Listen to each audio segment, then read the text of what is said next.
परम शांति बाबूजी। बापूजी, आज हम ये जानना चाहते हैं कि हमारा मन पवित्र कैसे हो। देखो, पवित्र मन जो है जी। वो असाधारण बात है। हम्म। कोई साधारण बात नहीं है, बहुत बड़ा क्वेश्चन है। हम्म। आज सारे संसार में देखो किसका मन पवित्र है। हम्म। मन मतलब पवित्र किसको कहेंगे? मन पवित्र माना। क्या मनुष्य का मन पवित्र है? हम्म। देवी देवताओं का मन पवित्र है?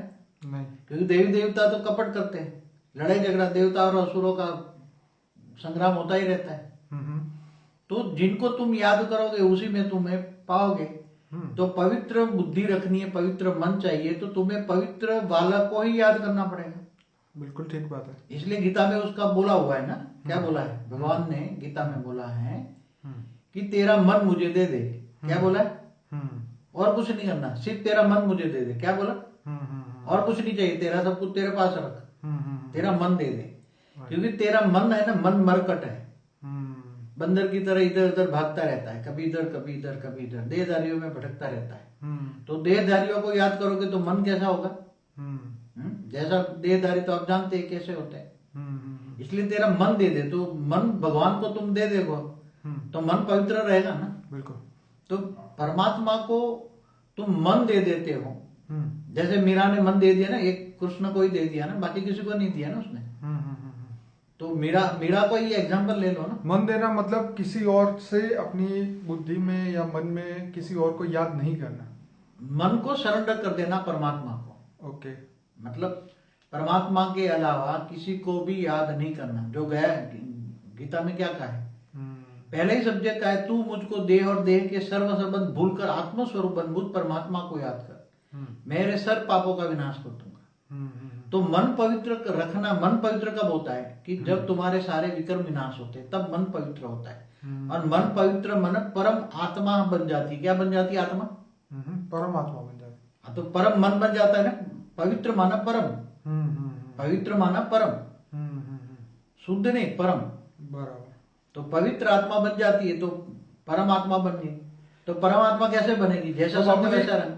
तो बापूजी, हमें इसके लिए सब देवी देवताओं से भी ऊपर जाना पड़ेगा। देखो, एक गीता में सीधा कहा है, तुम जिसको याद करोगे उसी को पाओगे।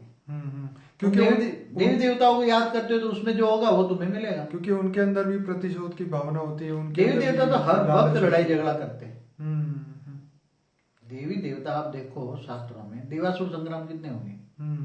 और देवताओं का राजा इंद्र कैसा था, आप देख लो। तो मतलब ये है कि हमें इन सब देवी देवताओं से, 33 कोटि देवता हैं, उससे ऊपर उठना पड़ेगा और परमात्मा को पहचानना पड़ेगा। और जब हम उनको पहचान पाएंगे सही तरीके से, ज्ञान से, तब हम अपना मन दे सकते हैं, तभी हमारा मन पवित्र हो सकता है। देखो, जैसे परमात्मा के अलावा परमात्मा बनना है तो तुम्हें जैसा बनना है इसको याद करना पड़ेगा, सीधी सी बात है। ठीक है। बाकी तुम जिसको याद करोगे उसी को पाओगे। इसलिए देवी देवताओं के जैसे याद करोगे तो उसी को पाओगे। इसलिए परम आत्मा बनना है, परम पवित्र आत्मा बनना है। तो तुम्हें पवित्रता कहाँ से मिलेगी? क्योंकि कोई एक प्रकार की वो पवित्रता नहीं है, यहाँ तो परम परम पवित्रता है। इसलिए परमात्मा को याद करो, कर्म योगी बनो, निरंतर योगी बनो, किसी की बुद्धि में ना आए, कुछ भी ना आए। क्योंकि आप जो कह रहे हैं बाबूजी, ये परम सत्य है। क्योंकि कृष्ण ने गीता में ये भी बताया कि सत्य जो है वो तत्वों से परे है, और आप जो बता रहे हैं जो परम सत्य है, जो परम तत्वों से भी परे की बात आपने जो बताई है। तो बाबूजी बहुत बढ़िया, धन्यवाद आपका। और कुछ कहना चाहेंगे आप? नहीं, अभी तो यही ठीक है, मगर उसमें गहराई में मंथन करो हमेशा। ओके।